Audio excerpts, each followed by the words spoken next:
तो दोस्तों आज मैं आपको दो खबरें एक साथ देने जा रहा हूं इस एक ही वीडियो में। और एक खबर ज्यादा अच्छी नहीं है लेकिन दूसरी खबर बहुत ज्यादा अच्छी है। सबसे पहले बात कर लीजिए अच्छी खबर की ही। तो आपको याद होगा मैंने 2 दिन पहले आपको एक वीडियो बनाकर बताया था और कहा था कि 18 से लेकर 22 अक्टूबर के बीच में गुजरात के गांधीनगर में डिफेंस एक्सपो 2022 होने वाला है। और ये जो डिफेंस एक्सपो होगा ये भारत में होने वाले डिफेंस एक्सपो का 12th एडिशन होगा और इसमें डीआरडीओ की तरफ से कई सारे वेपन्स को प्रदर्शित किया जाएगा, उनका स्टैटिक डिस्प्ले किया जाएगा। और मैंने आपको यहाँ पर उम्मीद जताते हुए ये बताया था कि तेजस मार्क 2 को भी इसी समय यहाँ पर डिस्प्ले किया जाना है और बहुत ज्यादा पॉसिबिलिटीज बन रही है कि उसे यहाँ पर डिस्प्ले किया जाएगा। इसके रेफरेंस के तौर पर मैंने आपको बताया था कि हमारे जो नए सीडीएस साहब हैं वो गए थे एचएएल की फैसिलिटी एंड वहां पर उन्होंने सारी चीजों का जायजा लिया। जो हमारे एयरबोर्न हथियार हैं उन सभी के बारे में उन्हें ब्रीफ किया गया। तो यहाँ पर बहुत ज्यादा पॉसिबिलिटीज बन जाती थी, बहुत ज्यादा चांसेस दिखाई दे रहे थे कि तेजस मार्क 2 डिफेंस एक्सपो 2022 में डिस्प्ले किया जाएगा। अभी दोस्तों इस बात को डीआरडीओ के द्वारा कंफर्म कर दी गई है। जी हाँ, एक फुल स्केल के ऊपर फुल मेकअप के साथ डीआरडीओ डिस्प्ले करने वाला है तेजस मार्क 2 का। और तेजस मार्क 2 को फाइनली हम लोग उसके असली रूप के साथ इसी डिफेंस एक्सपो में देख पाएंगे। केवल 4 दिनों का समय और बाकी है भाई, सही में इंतजार नहीं हो रहा है। हालांकि यहाँ पर मैं आपको एक और बात कहूंगा कि किसी भी तरह का यह कंफर्मेशन नहीं है कि इसी को हम ऑफिशियल रोल आउट मानेंगे। समझ रहे हैं आप, यानी ये रोल आउट ही हो गया हो, इस तरह की चीज नहीं कही जा सकती। हो सकता है कि जब इसके हम लोग टैक्सी ट्रायल्स वगैरह शुरू करने के लिए पूरी तरह से तैयार हों तब शायद इसे ऑफिशियली रोल आउट किया जाए, लेकिन फिलहाल स्टैटिक डिस्प्ले तो इसका किया जा रहा है। एंड आप यही समझ लीजिए कि सारी चीजें लगभग कंफर्म ही है।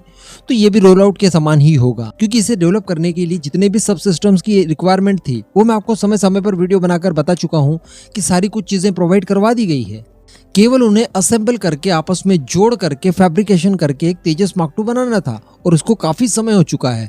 तो डेफिनेटली अभी तक ये बनकर पूरी तरह से तैयार हो गया होगा एंड ये प्रोटोटाइप को रोल आउट करने जैसे ही सेरेमनी आप कह सकते हैं। लेकिन फिर भी ऑफिशियल कंफर्मेशन का हम लोग वेट करेंगे, बाकी ये देखने के लिए 4 दिनों के बाद हमें मिल जाएगा।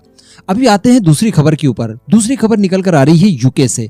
तो हम लोग जानते हैं, मॉर्निंग में ही हमने डिस्कशन किया था कि जो भारतीय मूल की इस समय यूके की जो गृह मंत्री है सुएला ब्रेवरमैन, किस तरह से उन्होंने भारतीयों के लिए गंदे शब्दों का इस्तेमाल किया। पहले तो मैं आपको बता दूं कि ये जो इंडिया और यूके के बीच में फ्री ट्रेड एग्रीमेंट होने वाला था, इसके लिए भारत ने बिल्कुल भी आगे से नहीं कहा था। ये बात हम सब लोग जानते हैं। आज से कुछ समय पहले जब इस बात को लेकर ज्यादा चर्चाएं हो रही थी उस समय मैंने वीडियो बनाकर आपको बताया भी था। ये बोरिस जॉनसन की तरफ से भारत को खुद आगे रहकर ऑफर दिया गया था। और उस समय भी मैं आपको बता दूं कि इस समय की जो यूके की प्राइम मिनिस्टर है लिज ट्रस, वो भी गवर्नमेंट में शामिल थी।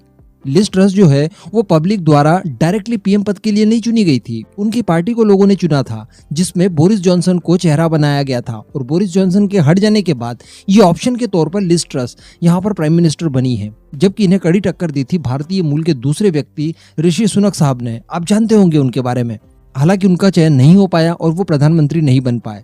उसके बाद ये मैडम बन जाती है प्रधानमंत्री और बाद में उन्हीं की एक मिनिस्टर, होम मिनिस्टर, जो कि सरकार में नंबर 2 की पोजीशन रखती है, उन्होंने भारत के बारे में इतने अपशब्द कहे। भारत की तरफ से इन्हें सख्त वार्निंग दे दी गई है और बताया जा रहा है कि प्राइम मिनिस्टर अपने आगामी यूके के दौरे कैंसिल कर रहे हैं, यानी यूके नहीं जाने वाले हैं। और इस बात को आप कंफर्म मान लीजिए कि ये जो दिवाली पर फ्री ट्रेड एग्रीमेंट दोनों देशों के बीच में होने वाला था ये अब नहीं हो रहा है। लेकिन अब चूंकि यूके की तरफ से ही ऑफर दिया गया था भारत को फ्री ट्रेड एग्रीमेंट के लिए, तो ऑब्वियसली इसमें यूके का ज्यादा फायदा था, क्योंकि यूके को मिल रहा था भारत जैसा एक बहुत ही बड़ा मार्केट और यहाँ पर उसकी कंपनियां आकर निवेश करती, यहाँ पर मैन्युफैक्चरिंग करती, उन्हें बहुत फायदा था। बहुत लंबे चौड़े लेवल पर वो भारत के अंदर अपने पैर जमा सकते थे। इस समय मैं आपको बता दूं कि वैसे भी यूके की कंपनीज एशिया को टारगेट कर रही हैं, एशिया में आना चाहती है। इसका एक एग्जांपल आप ले लीजिए रॉल्स रॉयस का, जिसने कि भारत को तो इंजन के लिए ऑफर किया ही किया है, टेक्नोलॉजी ट्रांसफर के लिए भी तैयार हैं वो लोग, लेकिन साथ ही साथ वो लोग जापान के अंदर भी उसके नए फाइटर जेट के लिए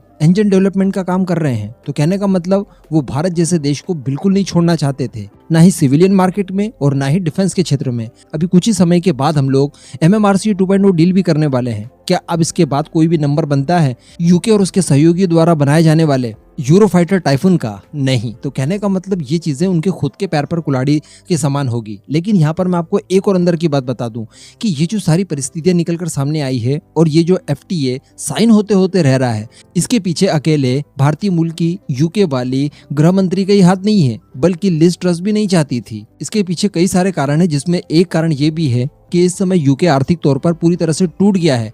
बस अभी कुछ ही समय पहले खबर निकल कर आई है कि यूके के मौजूदा वित्त मंत्री को इस्तीफा देना पड़ा है। अब आप समझ सकते हैं कि यूके की हालत इस समय क्या हो रही है, और यहाँ तक के अनुमान जताए जा रहे हैं कि आने वाले समय में यूके बैंकरप्ट भी हो सकता है, यानी बिल्कुल इक्वल टू पाकिस्तान। सेम वैसी स्थिति भी आ सकती है यूके की। तो इन सारी चीजों के होने के बाद कोई और ज्यादा परेशानी में यूके ना पड़ जाए और लिज ट्रस की कुर्सी ना खतरे में पड़ जाए, इस वजह से ये सारी चीजें टाल दी गई है। लेकिन भारत ने भी कह दिया कि हमने तो कहा ही नहीं था। ठीक है, तोड़ दिया, अच्छी बात है, हम खुद ही नहीं करना चाहते। और प्राइम मिनिस्टर मोदी के आगामी दौरे भी कैंसिल कर दिए गए हैं।